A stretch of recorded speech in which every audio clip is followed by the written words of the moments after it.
Աստված ինքը գիտեր, որ մարդը մի օր պիտի մեղանչի, այդ պատճառով արդեն նախապես ամեն ինչ իր մտքի մեջ եւ իրականության մեջ պատրաստված էր, որ պիտի այդպես լիներ։ Զուրկ ամեն տեսակ անկողիններից, ճոխ խաղալիքներից, փափուկ ու տափուկ անկյուններից օրացության 1 օր է փոխվում, 3:31-ն էր, այսօր 1-ն էր։ Հիմա ամեն ամիս, երբ որ վերջանում է, մենք ամեն ամսվա 31-ի կամ 30-ի հաջորդ օրը մենք կերուխում ենք կազմակերպում, որ ամիսը վերջացավ։ Ուրեմն ամեն օրը մարդու համար նոր սկիզբ, ուրեմն նոր տարին էր, ընդհանրապես օրացության փոփոխություն է, դուք պիտի սուրբ ծնունդով ուրախանաք։ Դուք պիտի տարվա 365 օր այդ ծնունդով ապրես։ Քրիստոսի իրական ծնունդը ապրել, հաղորդակից լինել։ Էշը եւ Եզը շան տարի է, օցի տարի է, արնետի տարի է, մեր բոլոր տարիները Քրիստոսի տարիներ են։ Քրիստոս ծնավ եւ հայտնեցավ, օրհնյալ է հայտնությունը Քրիստոսի։ Մեկ մտածում եմ, ասում եմ, կարող է պատահի Տեր Շավարշը մեր տանը ինչ որ տեսախցիկներ ա դրել։ Մեր ժողովուրդը տրնդեզ է ասում, բայց հայ եկեղեցին տրնդեզ անունով տոն չունի արդյոք։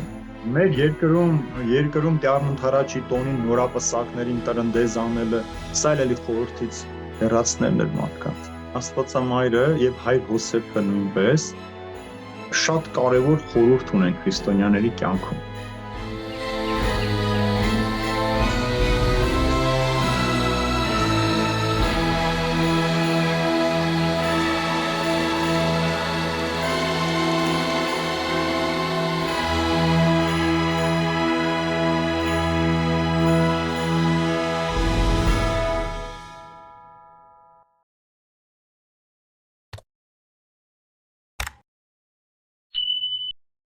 Օրինակ այս պահքի ընթացքում ինչ պետք է մարդիկ կարդան եւ ինչ պետք է մարդիկ աղոթեն։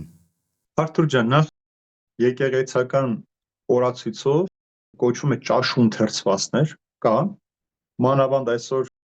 համացանցում էլ դրված են շատ կայքեր այդպեսին կա,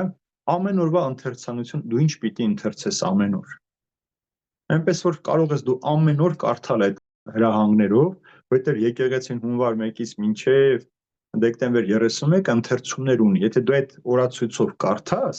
որ 1 տարվա ընթացքում դու նաև Աստվածաշունչը կարդացած կլինես։ Խնդիրը ուղղակի նրանումն է, Տեր Շավարժ ջան, որ կան կայքեր, որոնք ուրիշ ընթերցանություններ ունեն, չեն համընկնում մեր հայ առաքելական եկեղեցու օրվա հայ առաքելական եկեղեցու ընթերցվածները դրված են Armenian Church կարդամ, այդ կայքը կա, Մայրաթորի պաշտոնական կայքը կա, դրանց մեջ դրված է, որոնք կարող են մարդիկ, եթե չէ, դրանք էլ որ չիմանաս, ամեն օր ամենալավ ընթերցանության համար սաղմոսներ կարդալը, Գրիգոր Նարեկացու-Մատյան ողբերգությունից աղոթներ ընթերցելը, ավետարան կարդալը, դրանք էլ աղոթքներ են։ Պետք չի որ դու նստես ամբողջ օրը մի քանի գլուխ ավետարան կամ 5 կտականից ինչ որ գրքեր կարդաս, որ ասես ես կարդացել եմ։ Կարող ես ամեն օր քեզ համար սովորություն դարձնել, թեկուզ 1 էջ ընթերցել եւ ամբողջ օրը դրա մասին խորհել։ Սա էլ աղոթք է։ Ամեն օր այդ նյութի մասին, օրինակ կարդացել ես, գրված է այսպես Հիսուսի խոսքը, այն ամենը ինչ որ ուզում ես մարդիկ քեզ համար անեն, նույնը դու արա նրանց համար։ Ոսկե կանոնը Մատթեոս 7:12-ը։ Հիմա այս ամենը կարդացիր առավոտյան ու ամբողջ օրը մտածի դրա մասին։ Ինչ եմ ուզում որ մարդիկ ինձ համար անեն եւ ես ինչ պիտի անեմ մարդկանց համար։ Եթե ուզում են մարդիկ ինձ սիրեն, ինձ հարգեն, գնահատեն, ուրեմն ես էլ պիտի սիրեմ, հարգեմ, գնահատեմ դիմացինից։ Դες շատ պես ամբողջ օրվա քեզ մտածելու նյութ։ Կամ Հիսուսը ով որ ծառավ է, թող գա ինձ մոտ։ Հիմա այդ ինչ ծառավի մասին է, ջուր խմելու մասին է։ Չէ։ Հիսուսը հիշում է Սամարացի կնոջ, ասում է, քեզ այնպեսի ջուր կտամ, որ երբեք չես ծառավի։ Այսինքն փրկության ավետարանը Աստծո խոսքը որ տամ քեզ, դու էլ չես ծառավես, աշխարհի ջուրը քեզ համար այլևս կարևոր չի լինի։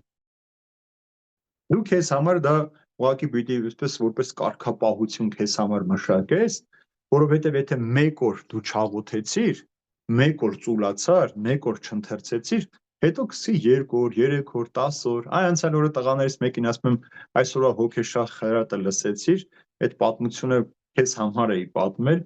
ասա չէ, արդեն 15 օր չեմ լսում։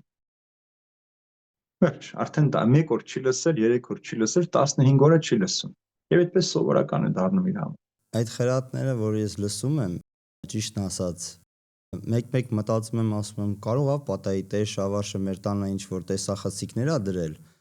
ու հետևում ա մեզ, որովհետև ամեն խրատ երբ լսում եմ, ինձ թվում ա դա իմ մասին ա։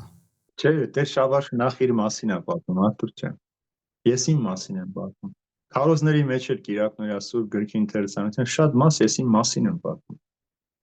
Պարզապես, երբ որ դու տեսնում ես, զգում ես, որ նույն բանը քո մեջ էլ կա, մյուսի մեջ էլ կա։ Մենք բոլորս մեղքի բնույթը նույնն է։ Այո, դա եմ ասում։ Մի փոքրիկ թթխմորը դնում ես ալյուրի մեջ, մի քանի ժամ հետո ինքը ամբողջությամբ ալյուրը խմորի է, չէ՞ վերածում։ Այո։ Այնպես էլ մեղքն է, որ մեկի մեջ մի փոքր դրվեց, տարբեր մարդկանց մեջ, բայց մեղքի բնույթը նույնն է, նույն մեղավորությունն է մարդու մեջ։ Որովհետև ինչ խրատ լսում եմ, ինձ թվում է դա իմ մասին է։ Ինչ խրատ լսում եմ, ինձ թվում է, ինչ պատմություն լսում եմ, ինձ թվում է դա իմ մասին է կամ իմ ընտանիքի շուրջ է կազմված։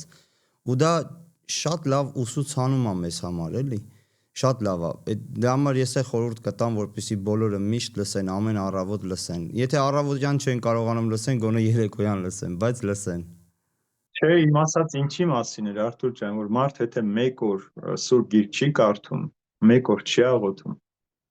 տկարանում է, թուլանում է, աշխանել այնքան զբաղվածություն ու հոգս է բերում մարդուն, որ դու մոռանում ես արդեն։ Երբեք չի կարելի մոռանալ Տիրոջ գործը, ամեն օր իր մասին պիտի հիշես։ Չի կարելի մեկ օր գնալ պատարագի, հետո մի քանի ամիս չգնալ, ասել դե այն անգամ գնացել է, էլի, չէ, այդպես չի կարելի։ Դու երբեք մի շաբաթվա կամ մեկ ամսվա հացը մի անգամից չես ուտում։ Ամեն օր դու քո գիտես ինչ պիտի ուտես, ամեն օր քո սննդակարգը ունես դու։ Ուրեմն այնպես էլ հոգևոր սննդակարգ պիտի ունենաս։ Հոգին էլ դրա կարիքը ունի։ Հոգին էլ է ուզում, որ իր մասին հոգ տանես։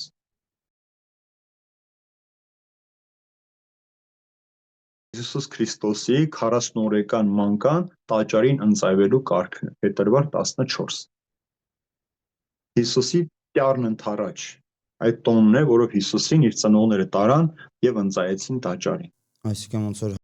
մեր ժողովուրդն ասում տրնդեզը։ Մեր ժողովուրդը տրնդեզ է ասում, բայց հայ եկեղեցին տրնդեզ անունով տոն չունի, Արթուր ջան։ Տյառն ընթառաջ է մեր տոնը, որ նշանակում է Տիրոջը ընթառաջ գնալու։ Ժողովրդական բառերը ինչ որ կասեն, դա մեր քրիստոնեական խորհրդի հետ կապ չունեն։ Տյառն ընթառաջ է մանուկ Հիսուսին տաճար ընծայվելու տոնն է։ Ուրիշ ոչ մի բան չկա այդ խորհրդի մեջ։ Ինչպես նաև ասում են վարդավար, բայց դա էլ կապ չունի մեր։ Բայց այդ տոնի գեղեցիկ անունը, որ շատ եմ ես սիրում, այլակերպություն կամ պայծառակերպություն։ Տերը այլակերպեց, փոխվելու մարդու այլակերպելու, նոր մարդու դառնալ, նոր մարդ դառնալու խորհուրդն է։ Այդ ջրոցի խաղալը, մյուս բաները, դրանք ժողովրդական տարրեր են։ Դա բուն խորհրդի հետ ոչ մի կապ չունի։ Մեր երկրում Տյառն ընթառաջի տոնին նորապսակներին տրնդեզ անելը, սա էլի խորհրդից հեռացնելն էր մարդկանց, որ փորձեցին քրիստոնեական տոների փոխարեն մարդկային շինծու տոներ մտցնել եւ բուն խորհուրդը աղավաղել։ Բայց ես շատ եմ տեսել, որ կան մեր հենց առաքելական եկեղեցու քահանաներ, որոնք տրնդեզ են անում եւ նորապսակներին Ցավոք։ Նաև այսպիսի հարցեր ունեի Տյառն ընթառաջի տոնի կապակցությամբ։ Քանի որ հрьяաների մոտ այդպիսի ավանդույթ կար, երեխաներին ընծայում էին տաճարին 40 օրի հետո, կուզենայի որպեսզի այդ տոնակատարության մասին մի քիչ ծանոթացնեիք։ Ուրեմն, երբ որ տղա էր ծնվում, Արթուր ջան, 8-րդ օրը պիտի թլպատեին։ Երբ որ ասում եմ հունվար 13-ին Հիսուսին թլպատեցին, անուն դրեցին Հիսուս, 8-րդ օրը արեցին դա, 40-րդ օրը, երբ որ մովսիսական օրենքի համաձայն կնոջ մաքրության օրերը լրանում էր, գիտես որ կինը ծննդաբերում է, 40 օրեր ինքը մաքրության շրջան է անցնում։ Երեխու 40-ը, երեխան 40-ի մեջ է, բայց դա իրականում կնոջ համար է, ոչ թե երեխայի համար։ Կնոջ մաքրության օրերն են, կինը իրավունք չունի տաճար գնալու։ Եվ մեր քրիստոնեական օրենքի այսօրվա մեր եկեղեցու սովորությունը, երբ որ երեխան ծնվում է, մենք էլ 8-րդ օրն ենք ընկնում երեխային Հիսուսի օրինակով եւ անունը այդ օրն ենք առաջին անգամ հռչակում։ Քահանան այդ պահին անունը տալով երեխային մտցնում է ջրի մեջ։ Առաջին անգամ ենք իմանում, որ երեխայի անունը այդ է լինելու։ Այսօր մի քիչ փոխվել են ժամանակները, գնում են ԶԱԳՍ-ից թուղթ են հանում, արդեն նախապես անունը որոշված է, բայց մկրտության ժամին էին անունը հայտարարում։ Ուրեմն որ անունը դրեցին Հիսուս, արդեն 40-րդ օրը փետրվարի 14-ին հայր Հոսեփը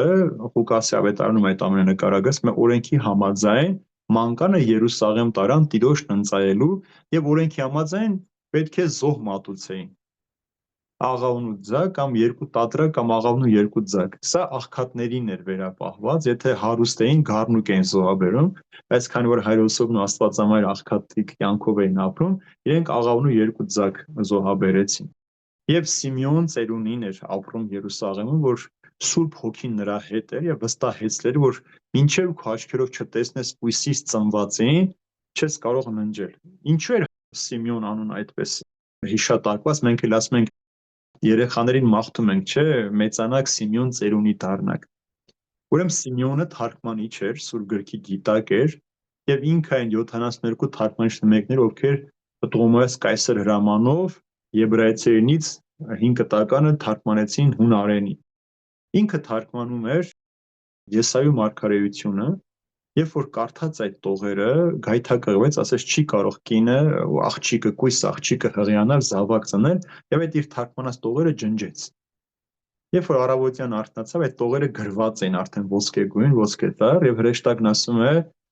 այլևս մահ չես տեսնի մինչեւ քո աչքերով չտեսնես այդ կույսից ծնվածին դրա համար ասում այդ ժամանակ Երուսաղեմում մի մարդ էր ապրում ով արդար էր ու աստվածավա եւ սպասում էր խոստացված փրկչին եւ երբ որ մանուկ Հիսուսին բերեցին տաճար ասում է Սուրբ Հոգուց առաջնորդված Սիմեոնն էլ տաճար գնաց երեխային գրկեց ասեց ահա Տեր իմ աչքերը տեսան քո փրկությունը հիմա քո խոստման համաձայն թող որ քո ծառան գնա մեռնի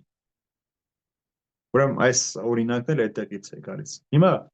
ինչու դառնընթരാճ այդպես մեզ համար կարևոր դարձավ տաճարի արևելյան դարպասները Արթուր ջան փակ էր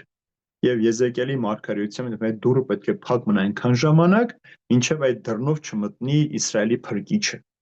երբ որ մանուկ Հիսուսին արդեն բերեցին Երուսաղեմ մոտենում էին տաճարին այդ դռները իրենցով դղրդյունով բացվեցին եւ այնպիսի դղրդյուն որ քաղաքի մեջ երկրաշարժի տպավորություն թողեց եւ մարդիկ մութ էր արդեն կրակները ջահերը վառած ինչպես որ մենք անում ենք դառնընթացել մոմերը վառած տուն են գնում իրենք այսպես մոմերը վառած դուրս եկան թե ինչ է պատահել ասում են Տերն անցավ Տերը տեսանք Տիրոջը տեսանք եւ այդտեղից է գալիս Տերն տես նաեւ էլ Տիրոջը տեսանք եւ դառնընթരാճ եւ ջահերով մոմերը վառած լուսավորված մարդիկ գնացին տաճար որպեսզի այդ աղմուկի պատճառը հասկանային եւ այդ ժամի Սիմեոնը եկավ գրկեց ասեց որ սա պետք է լինի համար լույս հեթանոսների համար եւ փրկությունի ժողովրդի համար եւ այնտեղ էր նաեւ Աննա Մարգարեևին ով ասում է իր ամուսնու հետ ընդամենը 7 տարի էր ապրել պսակվելուց հետո եկել էր ամբողջ կյանքի ընթացքում տաճարում պահեցողությամբ ապրում էր եւ Քրիստոսի մասին էր քարոզում եւ օրվա քահանայապետը Կայափան այս պարագային ինքը պետք է հայտարարեր որ Մեսիան ծնվել է աշխարհի փրկիչը ծնվել սա առաջին նաեւ օրինակը եղավ որ Քրիստոսի աստվածները Մեսիա լինելը բայց քանի որ իրենք կուրացած են այդ ամենի մեջ չհայտարարեցին եւ 40 օրեկան Հիսուսին բերեցին ընծայեցին տաճարին մենք էլ երբ որ երեխան ծնվում է 8-րդ օրը մկրտում ենք ինչպես ասացի 40-րդ օրը արդեն մայրը իր զավակի հետ առաջին անգամ գալիս է եկեղեցի դրան մոտ 40 անգամ մայրը ծնկի է իջնում հետո մտնում են տաճար մորը հանում ենք 40-ից եւ երեխային ընծայում ենք տաճարին ինչքան գեղեցիկ է չէ որ զավակը ծնվի դու 8 օրեկանում մկրտես 40 օրեկանում տաճարին ընծայես հետո սուրբ հաղորդության տանես եւ քո զավակը ինքը պատրաստի քրիստոնյա է մեծանում Այսինքն մկրտության ժամանակ մայրը չի լինում ներկա 8 օրեկանում մայրը իրավունք չունի մասնակցելու այո երբ որ ես իմ զավակներին մկրտել եմ երեսկինը չի մասնակցել մկրտության Պարզ է դրա համար շատերը նաև մկրտում են իրենց երեխաներին 40-ից հետո որպեսզի մայրը ներկա լինի 45 կամ 45-ից որպեսզի մայրերը մասնակից լինեն բայց եթե դու հավատում ես ճշմարտորեն ուզում ես այդ ամենը քո ընտանիքում տեղ ունենալ ուրեմն պետք չկա դրանից անհանգստանալ մենք էլի տեղ ենք տալիս մարդկային կողմին Արթուր ջան բայց հոգևոր խորհուրդը շատ կարևոր է մեր կյանքում Սա էլ ասեմ այդ քանի որ մկրտության էս պահը եկա բողոքական եկեղեցիներում դեմ են մանկամկրտությանը Այո ասում են պետք է մարդը մեծանա ինքը որոշի հիմա այս հարց կա այսպես հարց միշտ այսպես եմ տալիս իսկ ով է վստահել այդ մարդը պիտի մեծանա որ ինքը որոշի, իսկ եթե չմեծանա ու մահանա, ով պիտի պատասխան տա այդ մարդու համար։ Դրա համար եկեղեցին այս իմաստուն քայլով նաև ծնված օրից երեխայի փրկությունը ապահովագրում է, որպեսզի ինչ էր որ պատահի, Հիսուս ասել է, թե մեկը վերստին չծնվի, այսինքն չմկրտվի, չի կարող Աստծո արքայությունը տեսնել։ Ուրեմն այդքան կարևոր է, ասում եմ, ով որ հավատա եւ մկրտվի, նա կփրկվի։ Ուրեմն մկրտությունը պայման է փրկության համար։ Դրա համար մենք մկրտում ենք, ապահովում ենք, հետո ինքը ինչպես կապրի արդեն, դա պատասխանը կրում է այդ մկրտող քահանան, կնքահայրը եւ ծնողները։ Այդ ցավակետ հետո ինչ կպատահի։ Բայց դու պետք է երեխայի փրկությունը ապահովագրես։ Այսպիսի հարց կա մկրտության հանդեպ։ Երեխաներ կան, որոնք ասենք չեն ցանկանում գնան պատարագների, մասնակցեն պատարագին, բայց ցանկանում են մկրտվեն, կնունք անեն, ուրախանան։ Ասենք այդ երեխաներին ինչպես բացատրենք, որ բալիկ ջան, դու չես կարող գնաս մկրտվես, եթե դու չես գնում պատարագների, եթե դու չես կարդում Սուրբ Գիրք, եթե քեզ ամեն բան հետաքրքիր չի, բայց ուզում ես մկրտվես։ Արթուր ջան, եթե ծնողները իրեն կանոնավոր չեն գնում, երեխան էլ դա է տեսնում ու սովորում։ Եթե երեխան փոքրից տեսնում է, որ իր ծնողները գնում են, մասնակցում են պատարագին, սուրբ հաղորդություն են ստանում, ապրում են այդ կյանքով, իրենք էլ ինքնաբերաբար այդ ամենի մեջ են։ Դա գալիս է մեզանից։ Երեխայի հոգևոր դաստիարակությունը ծնունդից է սկսում։ Մի օր մի մայր գալիս է, ասում է՝ հայր, երբ է ճիշտ ժամանակը, որ երեխայից դաստիարակությամբ հոգևոր զբաղվում, ասում է՝ երեխատ ինչքան է, ասում է 6 ամս է, ասում է արդեն 6 ամիս ուշացել ես։ Որսեմ քույտի փոքր դու սովորացնես։ Սուրբ Գիրք իր համար պիտի կարդաս, որովհետև երեխան մինչև 7 տարեկան, 10 տարեկան, եթե դրեցիր այդ հոգևոր կարևոր խորհուրդներ իր մեջ, ինքը դրանով կապրի, եթե ոչ, հետո շատ դժվար է դնել այդ ամենը երեխայի մեջ, որովհետև երեխան արդեն դրա բացը լցնում է աշխարհի ցանկություններով ու գիտություններով։ Եվ այլևս Տիրոջ համար տեղ չի մնում մարդու կյանքի մեջ։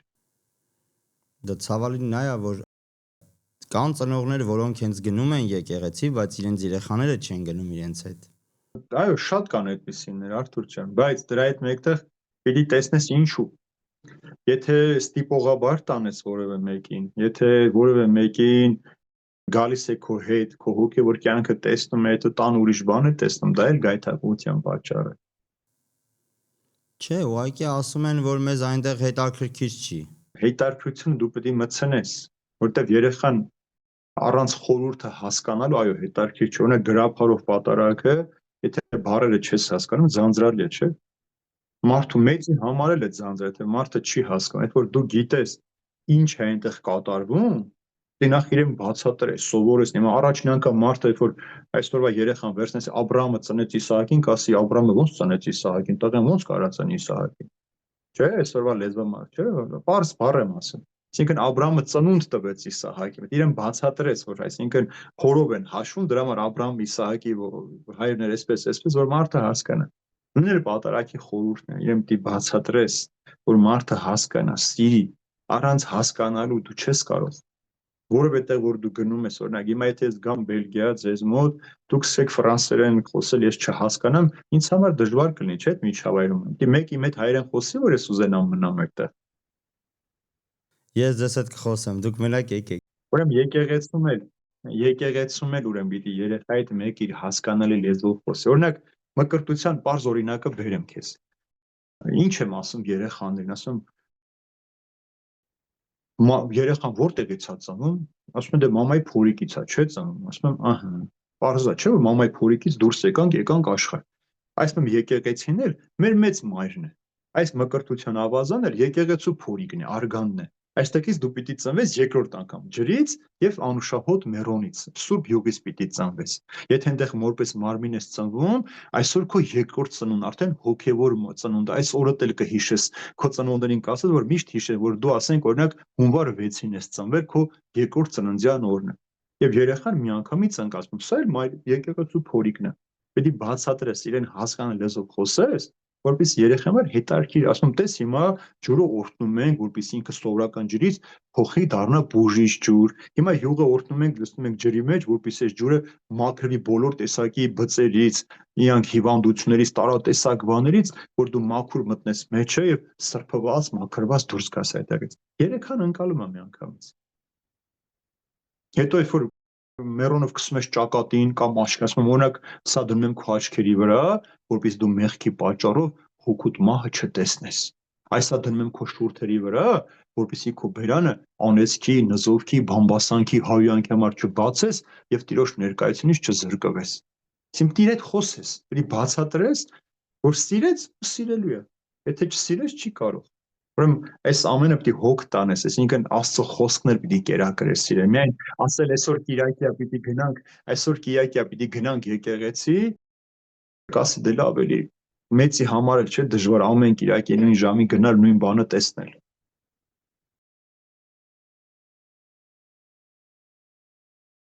Մի գեղեցիկ խորհուրդ դուք ասացիք, որ Քրիստոս ծնվեց այնտեղ, որտեղ որ թաղված էր Եվան։ Եվ ինչպես մենք հիշում ենք, Քրիստոս խաչվեց այնտեղ, որտեղ որ թաղված էր Ադամը։ Նախահայրը Ադամը, այո։ Դա շատ մեծ ինչ որ խորհուրդ էր, կբացատրեք այդ խորհուրդը մի հատ, որ խնդրեմ։ Եվա ինչ է նշանակում։ Կյանք։ Բեթխեհեմն էր կյանքի հաց։ Ուրեմն Հիսուս Քրիստոս երբ որ ծնվեց Բեթխեհեմում, Արթուր ջան, Աստվածամայրը որպես երկրորդ եւ առաջին կնոջով մեղքը մտավ աշխարհ, երկրորդ կնոջով Աստվածածնով, Մարիամ Աստվածածնով կյանքը նորից եկավ մեզ փրկելու։ Առաջին Ադամը մեղք գործեց, խաչվեց, Հիսուսին եկեղեցու վարդապետները որպես երկրորդ Ադամ են ներկայացնում։ Երկրորդ Ադամով Հիսուս Քրիստոսով եկավ մեղքը վերցնելու աշխարհից։ Ուրեմն կյանք տվեց մեզ եւ մեղքերը վերցրեց մարդկանց դեպի փրկություն առաջնորդ։ Դրա համար շատ հաճախ խաչի տակ երբ որ մարդու գլուխ գանգը կտեսնեք եւ Գողգոթան է նշանակում է գանգանման բլուր, չէ՞։ Այսինքն հենց Ադամի թաղված վայրում եկավ սատանայի հետ ունեցած բոլոր պարտամուրակները Հիսուս իր խաչով փրկեց։ Ուրեմն Երուսաղեմ ինչ էր նշանակում։ Խաղաղություն։ Ուրեմն կյանքի հացը եկավ աշխարհ մարդկանց խաղաղություն բերելու համար։ Շատ գեղեցիկ այդ ամենը։ Կուզեի որպեսզի նաև մի քիչ խոսեինք Աստվածամոր մասին, մի փոքրիկ հարցեր կան։ Օրինակ շատ ավետարանական եկեղեցիներում այդքան տեղի չեն տալի Աստվածամոր մասին խոսելը կամ աղոթելը կամ ասում են ինքը այնքան որ ծնել է, բայց մեր առաքելական եկեղեցին կամ ուղղափառ եկեղեցին, կաթոլիկ եկեղեցին իրենք ասում են, որ Աստվածամայրը միշտ բարեխոսում է եւ աղոթում է մեր փրկության համար, մեր առողջության համար։ Կուզեի որպեսզի այս թեմայի շուրջ մի քիչ բացատրություն տայիք Տեր Շավարժ ջան։ Աստվածամայրը եւ Հայր Հոսեփը նույնպես շատ կարևոր խորհուրդ ունեն քրիստոնյաների կյանքում։ Աստվածամայրը, տեսեք, 3 տարեկան էր, իրեն ընծայել էին տաճարին, այնտեղ մեծացել էր, 15 տարեկան էր, երբ որ հրեշտակը նրան ավետեց, որ պիտի մայրանաս, զավակ պիտի ծնես, քո զավակը աշխարհի փրկիչը պիտի դառնա։ Հիմա 15 տարեկան այսօրվա երեխային, եթե հրեշտակը ասի դու այսպես, ինչ կանի այսօրվա մարդը։ Չի պատկերացնի, եթե Ղուկաս ավետարանը հետ վերադառնանք, Զաքարիա քահանապետը, Հովհաննես Մկրտչի հայրը, զոհեր չէ մտել մատուցելու իր եւ ժողովրդի մեղքերի համար։ Երբ որ հրեշտակին տեսավ, ինչ արեց, վախեցավ, որովհետև հրեշտակները հայտնվում են մարդկանց պատժի մասին ավետիսը բերելու իրենց սխալն, որովհետև մտածեց ինչ մեղք եմ գործել հրեշտակ երևալ։ Երբ որ Աստվածամորը հայտնվեց հրեշտակ, Աստվածամայրը չվախեցավ։ Ուրեմն ինչքան դա Սուրբ Հոգով էր լցված եւ ասում եմ մեծացուցցե անձնի մստեր չի, ասում են ինձ բոլոր ազգերը երանի կտան, Տերը կբարձրացնի իմ անձը։ Հիմա Աստվածամայրը ինքը միջնորդ դառավ, ինքը Սուրբ Հոգու տաճար չէ դարձավ։ Ինքը տաճար էր եւ Աստծուն 9 ամիս իր արգանդի մեջ կրեց։ Մենք Աստվածամորը չենք պաշտում։ Մենք հարգում ենք, ինքը մեր մեծ մայրն է։ Հայր Հոսեփի պարագան։ Հայր Հոսեփը ինքը ամենավատ վիճակ իրենն էր։ ինքը նշանվել է մի աղջկա հետ, հետո պարզվում է այդ աղջիկը հղի է, հետո հրեշտակն ասում է, չէ, իրան կվերցնես, չվախենաս, հետո փախնում են Եգիպտոս, հետո հետ են վերադառնում, մոգերն են գալիս, պատկերացնում ես այդ ամբողջ հակասական պայքարը մարդու մեջ, հայր Հոսեփի մեջ ինչ է, չէ՞ կատարվում։ Հիմա դու պատկերացրու սովորական մի մարդ այսօր նշանված է եւ իրեն ասում են, որ նշանացած հղի է։ Նույնիսկ մարդասպանության կհասնի, չէ՞։ Բայց հայր Հոսեփը ասում ուզեցավ լուր արձակել Մարիամին, որպեսզի խայտարակ չէ, որտեղ այն ժամանակ նման դեպքերի համար քարկոծելով սպանում էին։ Բայց երբ որ հրեշտակը ասաց, որ նա Սուրբ Հոգուց է, լուր Աստված ասում այդ օրվանից Աստվածամորը վերցրեց իր մոտ։ Աստվածամորը մենք ծնունդից հետո տեսանք, երբ որ 11 տարեկան Հիսուս երբ որ եկավ առաջին անգամ Երուսաղեմ, ինքը կորավ, չէ՞, կորցրեցին, ինքը մնաց տաճարում եւ հայր Հոսեփն ու Մարիամը ինչ անհանգստությամբ էին փնտրում, չէ՞, ասում է տղաս, ես ու հայրդ 3 օրը քեզ ենք փնտրում։ Նաև մայրական այդ հոգատարությունը, ջերմությունը եւ ասում է ամեն անգամ երբ մի բան է լինում, սրի պես այդ սրտի մեջով սուր էր, չէ՞ անցնում։ Տեսավ իր զավակի չարչարանք, իր զավակի այդ տառապանքները, հետո զավակից հետո ապրեց եւս 12 տարի, Հիսուսից հետո, համբարձումից հետո Աստվածամայրը 12 տարի ապրեց աշխարհի մեջ եւ մխիթարում էր մարդկանց։ Երրորդ ամենակարևոր օրինակը մենք տեսնում ենք ինձ համար ամենագլխավորներից մեկը Կանայի հարսանիքը, երբ որ Աստվածամայրը գալիս է Հիսուսին ասում է գինի չունեն։ Այստեղ բացի հարսանեկան այդ խորհուրդը, որ գինի չկար, Աստվածամայրը բարեկամ էր, ծանոթ էր, մի խոսքով, այստեղ ցույց է տալիս, որ Աստվածամայրը մարդկանց կարիքներին ծանոթ է, գիտի մարդիկ ինչի կարիք ունեն, ինչ պակասություն ունեն։ Եվ իր որդուն խնդրում է, սա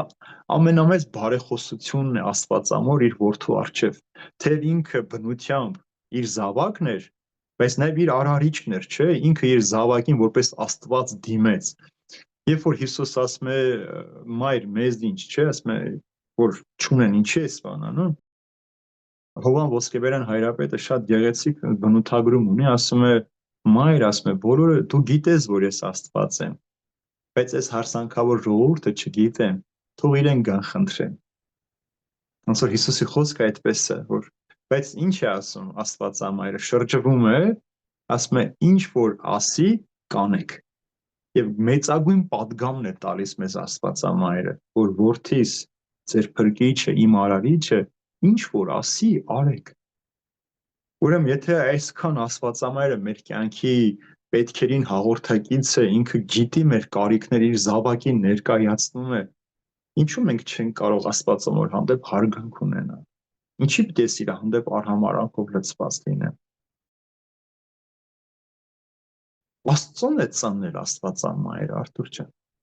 Որ նշանակում որ մեծ հարգանք ունի Աստվածամայրը։ Մենք երբեք իրեն չենք պաշտում որպես Աստված։ Մենք իրեն երբեք այդպիսի կոչումներ չենք տալիս։ Պարզապես ինքը այս աշխարհի մեջ ապրած ամենամաքուր աղջիկն էր։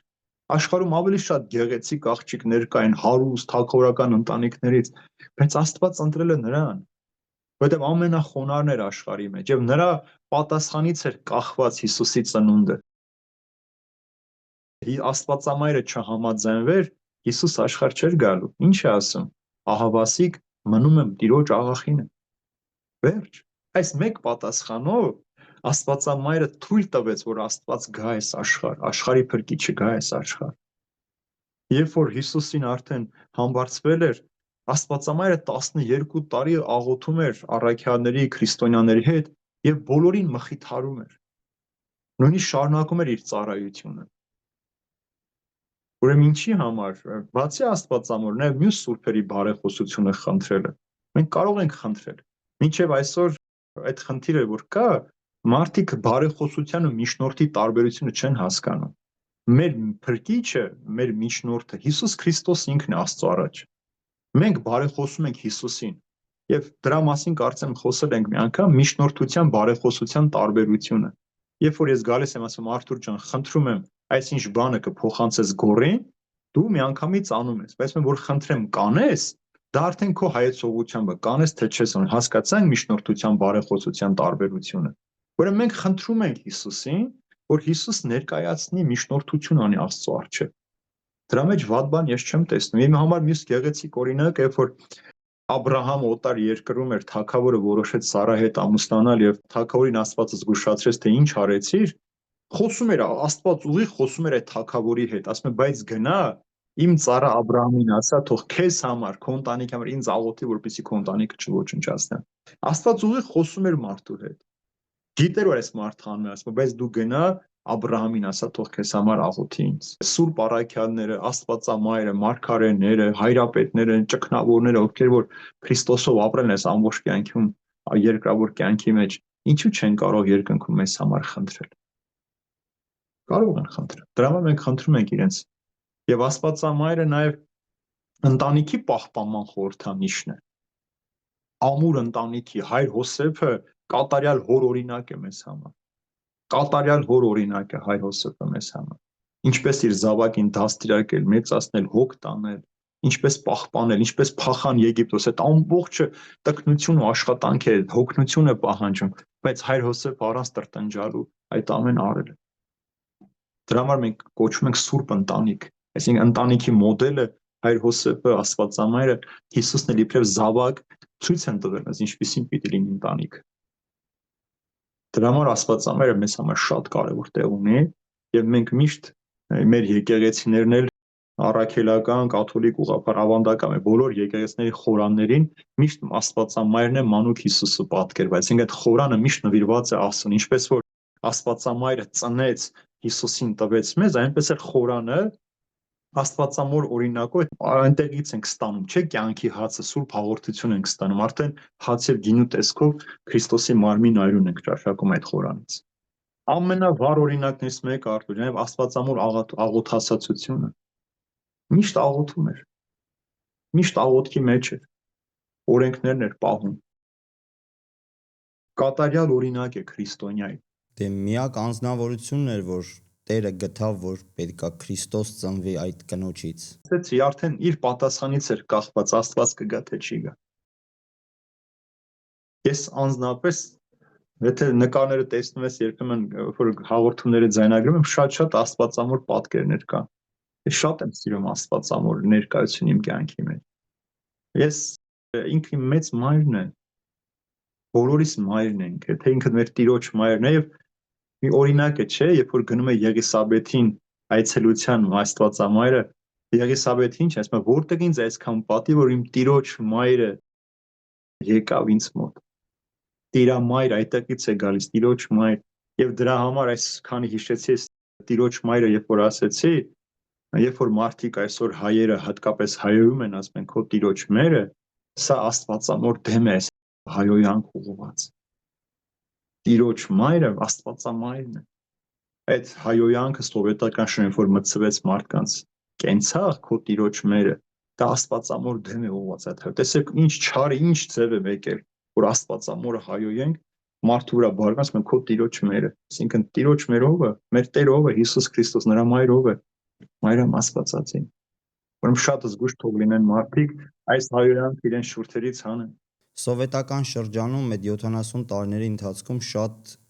ուժեղ աշխատանք էր գնում, որպեսզի ժողովրդին Քրիստոսից կտրեին, թե Քրիստոսի ծնունդից սկսած Վարեցին հոգևորականներին սպանելը, տաճարը քանդելը, տաճարները հոգևորականին գնդակահարելը, մարդկանց եկեղեցիներից դուրս հանելը, այս ամբողջը Տիրոջ դեմ էր այս պատերազմում։ այդ նոր տարվա տոնը Սուրբ Ծնունդի հետ փոխելու, այդ ամեն ինչ արեցին, որպեսզի փոխեն։ Բոլորը մեր երկրում Տյառն ընթարաչի տոնին նորապսակներին տրնդեզ անելը, սա էլի խորհրդից հեռացնելն էր մարդկանց, որ փորձեցին քրիստոնեական տոների փոխարեն մարդկային շինծու տոներ մտցնել եւ բուն խորհուրդը աղավաղել։ Մի հարց էլ ունեմ, էլի վերաբերյալ Աստվածամորը։ Նոր կտակարանի մեջ դա չի գրած, բայց ասվում է, որ Քրիստոս ծնվեց, Աստվածամայրը մնաց կույս։ Աստվածամոր մշտնջենայական կույսության մասին է խոսքը։ Ուրեմն բողոքական եկեղեցիներում Աստվածամոր կուսությունը չեն ընդունում։ Ինչու՞։ Մի քանի բառեր կան։ Տես, երբ որ հրեշտակը ասում է, որ պիտի որդի ունենաս, անունը պիտի դնես Հիսուս, ասում է, բայց ես տղամարդ չեմ ճանաչում։ Այսինքն նշանակում է, որ չեմ կենացել որը մեկի հետ, չունեմ հարաբերություն, չգիտեմ ոնց պիտի երեխա ունենա։ Երբ որ ասում է նշանածին ասում այդ օրվանից Աստվածամոր վերցրեց իր մոտ հայր Հոսեփը, այնտեղ ասում է որ ծնվեց իրենց Անդրանիկ որդին, այդ Անդրանիկ բառը վերցրել են, որ եթե սա Անդրանիկն է, ուրեմն էլի երեխաներ է ունեցել։ Հասկացա՞ր։ Սա առաջնեկն էր, ուրեմն էլի երեխան է։ Որ մյուս տեղը որ ասում է Հիսուսի մայր եւ քույրերն ու եղբայրները եկան, այդտեղ այդ դրվագն է երկրորդը, որ երեխաներ ունեցել են։ Երրորդը, երբ որ Հիսուս գնում է Նազարեթ, ասում են սա Հոսեփի Մարիամի տղան չէ, սրա եղբայրները Հոսեփը, Հուդան, այս մյուսը, բան, մեր քաղաքում են ապրում, սա է, որ ասում են որ Աստվածամայրը երեխաներ է ունեցել։ Ուրեմն Աստվածամայրը կույս պիտի լիներ, այսինքն նրան տղամարդ չպիտի կպած լիներ, դա մարգարեությունը չէ, ահա կույսը պիտի հղիանա եւ որդի պիտի ծնի։ Ուրեմն ծնելուց հետո էլ Աստվածամոր կուսությունը մնաց, չբացվեց։ Եվ Աստվածամայրը Եվայից հետո առաջին կինն է, որ ցավ չի քաշել։ Անեծք էր, չէ՞ դրված, որ կինը պիտի ցավով զավակ ունեն, Աստվածամայրը ցավ չի քաշել, կանանց սովորական կանանց պես։ Եվ իր կուսությունը վերականգնվեց, եւ այնտեղ կա մյուս բառը մինչև, ասում է եւ չմերձեցավ մինչև երեխայի ծնունդը, այսինքն եթե ծնվել է, ուրեմն դրանից հետո հայր Հոսեփը մերձեցել է Աստվածամորը։ Բայց մինչև բառը այդտեղ չի նշանակում հետո շարունակություն։ Հիմա Պետրապատասխանը միանգամից ասում է Հիսուս ես ձեզ հետ եմ մինչև աշխարհի վախճան, այսինքն Հիսուս աշխարհի վախճանից հետո մեզ հետ չի լինելու։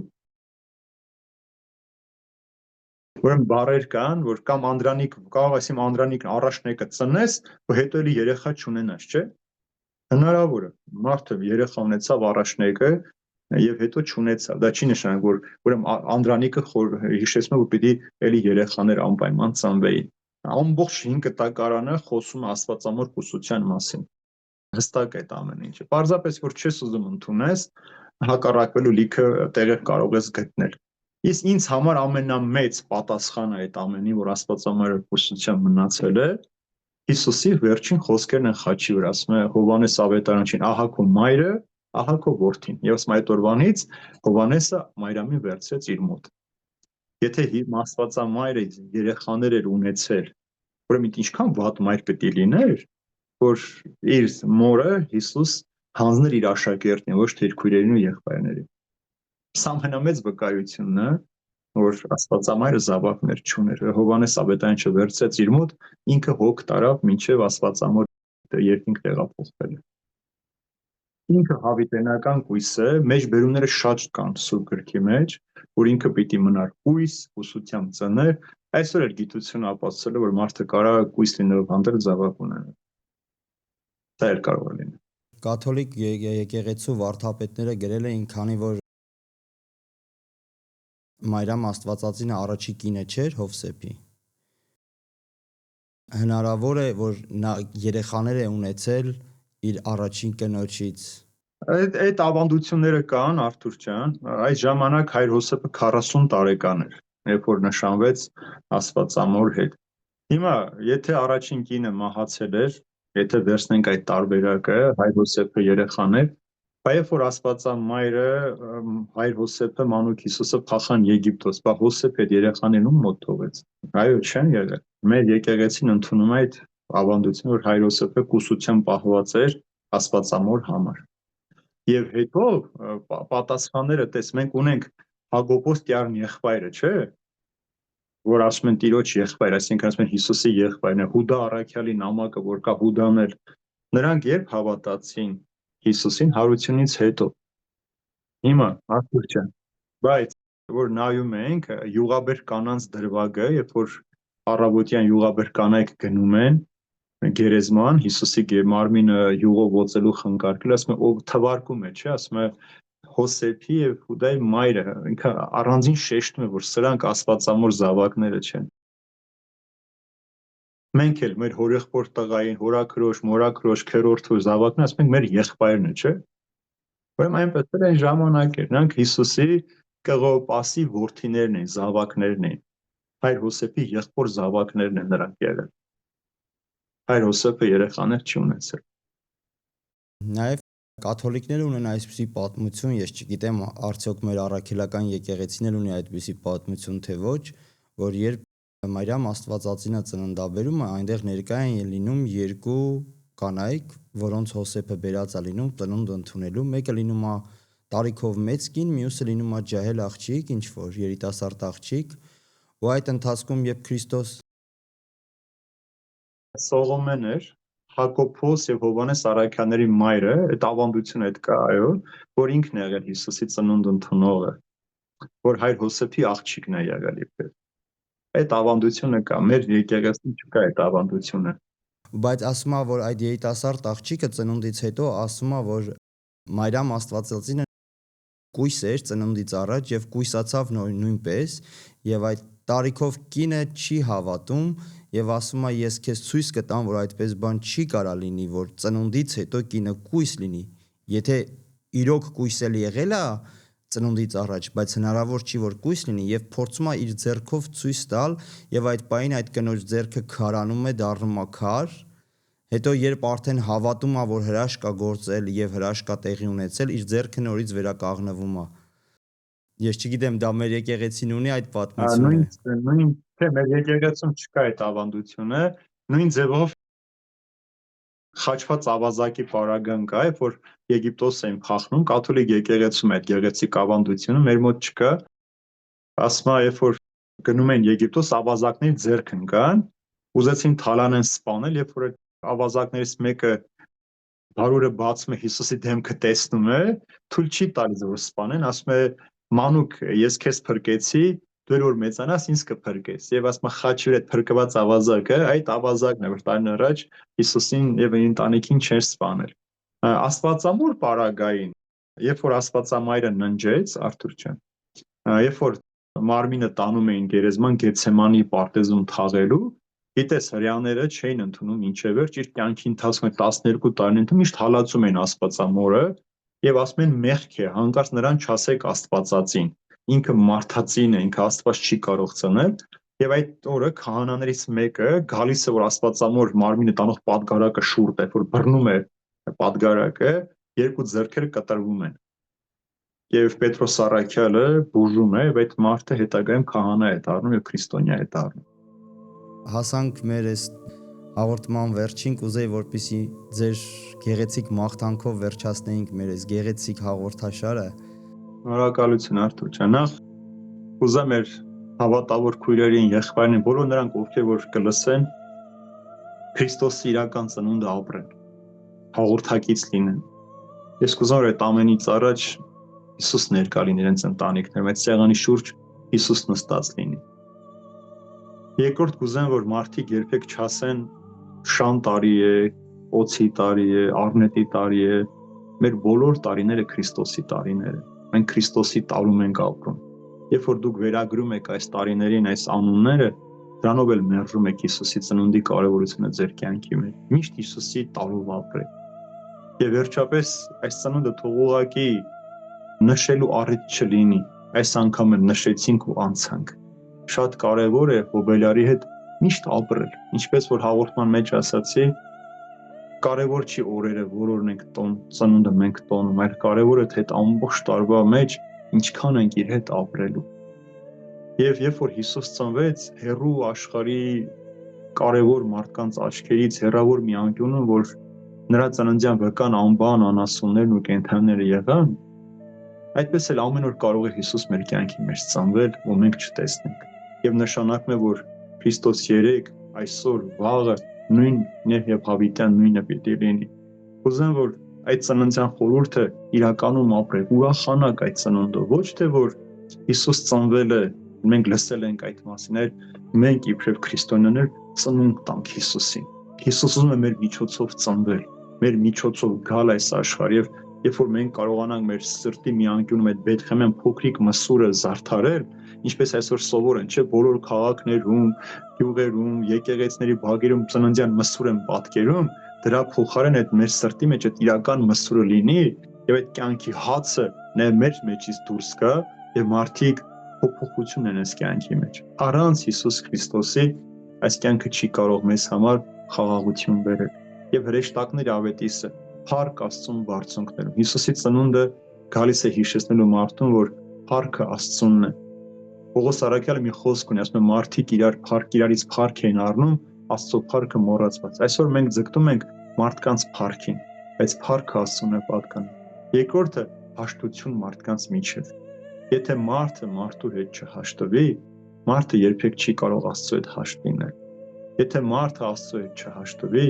չի կարող երբևէ խաղաղության բերկրանք ունենալ։ Եվ խաղաղություն աշխարհի վրա Հիսուսի ծնունդը այս է բերել մեզ՝ հաշտություն եւ խաղաղություն։ Եթե ուզում եք, որ ձեր կյանքը հաշտ լինի, խաղաղ լինի,